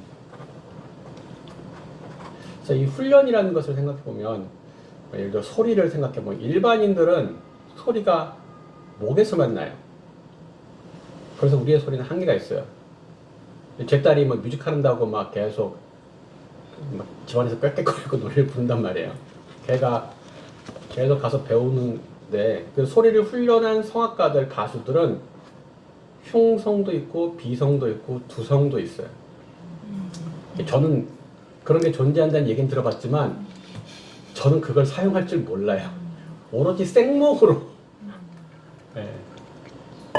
근데 소리를 훈련한 사람들은 흉성, 비성, 두성 온몸을 다 써서 소리를 더 극대화시킬 수 있죠. 마찬가지로 믿음도 훈련시킬 수 있어요. 네. 믿음이라는 기관을 훈련하는 방법은 하나는 기록된 성경 말씀대로 실천해 보는 것. 해보면 알아요. 진짜 말씀대로 되는구나.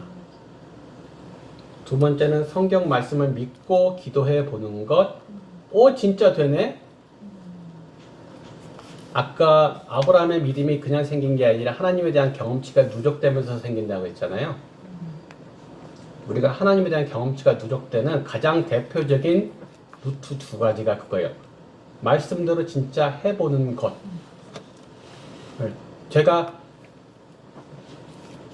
그 마태복음 6장 33절의 말씀을 무식하게 믿고 실직됐을 때도 저축 한 푼도 없을 때도 먼저 믿음으로 그의 나라 그의 일을 구했더니 그 모든 것을 채우시는 하나님을 수도 없이 경험한 거죠. 해본 사람만 알아요. 안 해본 사람은 알 수가 없어요.